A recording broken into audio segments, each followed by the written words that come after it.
Morning. അപ്പോൾ ഇന്നത്തെ ഒരു വീഡിയോയിലേക്ക് എല്ലാവർക്കും സ്വാഗതം. അപ്പോൾ അത് എല്ലാ ദിവസവും പോണ പോലെ അമ്പലത്തിലൊക്കെ പോയി വന്നിട്ട് അടുക്കളയിട്ട് കയറിയേക്കണം. അപ്പോൾ ആദ്യം തന്നെ കുക്കറിൻ്റെ അകത്തോട്ട് നമ്മൾ ഗ്രീൻ പീസിന് മേടിക്കാൻ ചെന്നിട്ട് ഗ്രീൻ പീസ് കിട്ടിയില്ല കേട്ടോ. പട്ടാണി മഞ്ഞ കളറിൽ അതാണ് നമുക്ക് കിട്ടിയത്. അപ്പോൾ അതും പുട്ടുമൊക്കെ ഉണ്ട്. അപ്പോൾ ഇച്ചുകൂടെ കഴിക്കാനിരിക്കുക. ഇച്ചുകൂടെ ഒത്തിരി നേരം വേണം കഴിക്കണമെങ്കിൽ. ഇച്ചുകൂടെ കഴിച്ച് ഇച്ചുകൂടെ അമ്മ ഇച്ചുകൂടെ കൊടുത്തുകൊണ്ടിരിക്കുക. അപ്പോൾ ഞാൻ ഇതിൻ്റെ ഇടയ്ക്ക് അവന് കൊണ്ടുള്ള സ്നാക്സൊക്കെ 11 മണിക്ക് കഴിക്കണമല്ലോ. അപ്പോൾ അതൊക്കെ ഉണ്ടാക്കിക്കൊണ്ടിരിക്കുകയാണ്. പിന്നെ ഇവിടെ പിള്ളേർക്ക് 4 പേർക്കും പോകണം. അതിന് അച്ചിങ്ങ മെഴുക്ക് വരട്ടിയും രസമൊക്കെ ആയിരുന്നിട്ട് ഉണ്ടാക്കിയത്.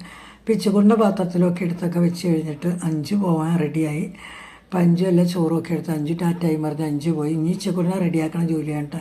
ഇനിയിപ്പോൾ ഇച്ചുകൂടിനും അച്ഛനും അമ്മയൊക്കെ ഒന്നിച്ചാണ് പോണത്. പിന്നെ നവംബർ 14 ആയതുകൊണ്ട് അവനെ ഒരുക്കണേ കേട്ടോ. അപ്പോൾ ക്യാപ്പൊക്കെ തല വെച്ചിട്ട് ഇഷ്ടപ്പെട്ടില്ല. അതിന് ബാഗിൽ വെച്ച് സ്കൂളിൽ പോകുമ്പോൾ വെച്ചോളാമെന്നും പറഞ്ഞ് പോകണമെന്ന്.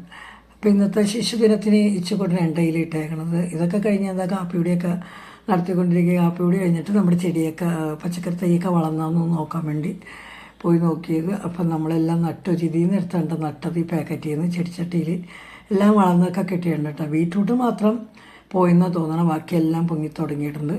അപ്പോൾ ഇന്നത്തെ വീഡിയോ ഇത്രയുള്ളൂ. ഇഷ്ടമായ എല്ലാവരും ഒന്ന് ലൈക്ക് ചെയ്യണേ.